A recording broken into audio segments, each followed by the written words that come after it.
Hi, my name is Raylene, and the organism that I decided to do a presentation on is silverback gorillas. The scientific name for silverback gorillas is Gorilla berenji. They're mammals, and of course their genus is silverback gorillas. They're also known as mountain gorillas. The place that I found silverback gorilla was in Disney's Animal Kingdom. It was a really nice exhibit, and I enjoyed watching it. There was a whole bunch in there, and they were just interacting. It was really cool to watch.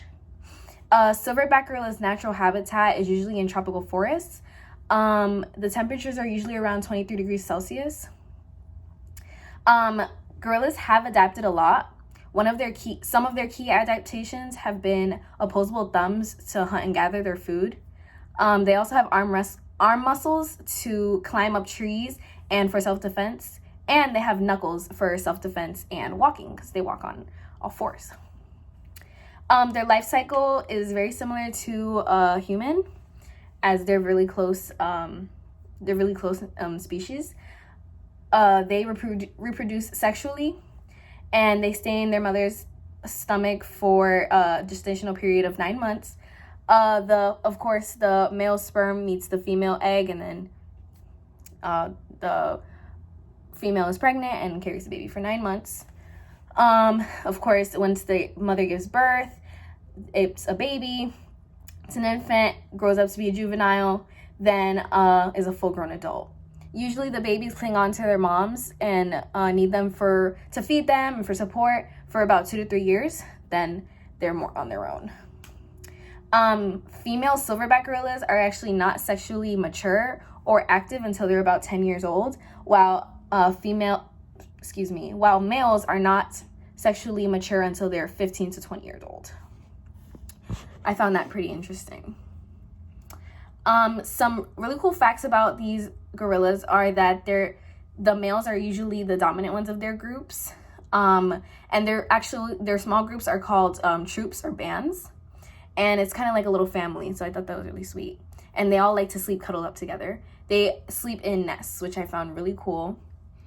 Males can get up to 6 feet tall and weigh 350 pounds, making them the largest primates. And females can get up to 5 feet tall. So it's kind of average for humans. Your average male is around maybe like 6 feet. Your average female is around 5 something, give or take. So I found that really interesting how similar they are to humans. And they are very similar to humans because we share about 98% of DNA with them. So that's really cool. Of course, there's a lot of information about us coming from them and evolving from primates into humans. So I personally find that very interesting.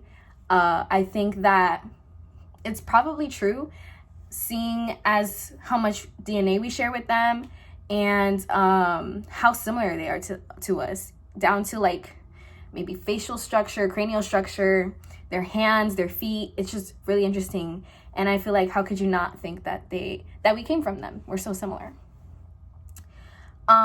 For gorillas that are in captivity in like zoos and other things, they actually sometimes learn sign language. They're really, really smart mammals, sorry.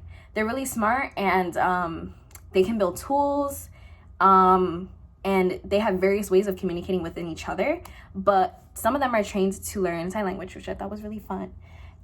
So this can help zookeepers and other staff know exactly what the gorilla wants, what they need, why they're unhappy, etc. Your average gorilla lives about 35 years, which I found pretty interesting. I kind of thought they would be a little younger, but they are such big animals, and they're actually, I found another thing that was interesting was that they're herbivores, and they only really eat bamboo and leafy plants. I wasn't very educated on gorillas before this, so I thought that they ate meat, but it's really cool that they're vegetarian. I think that kind of makes them a little less scary in a way. So I found that really interesting. They love to eat, sleep all day long. Sometimes they play. When I went to the zoo, I saw some of the little babies playing together, and it was really cute. But they just love to eat and sleep and bask in the sun, which is so nice. And another fun fact is that gorillas were not known to exist until 1902. This species of gorilla was not known to exist until 1902. And it is the most endangered species of gorilla due to hunting and them being accidentally hunted and getting to traps that are made for other animals, as well as their habitats are being taken down the trees for our own resources, and using them and putting them into captivity where that's not where they belong. So yeah, this was my information about silverback gorillas. I thought they were really interesting, really cool, and I just thought I would share some more information on them.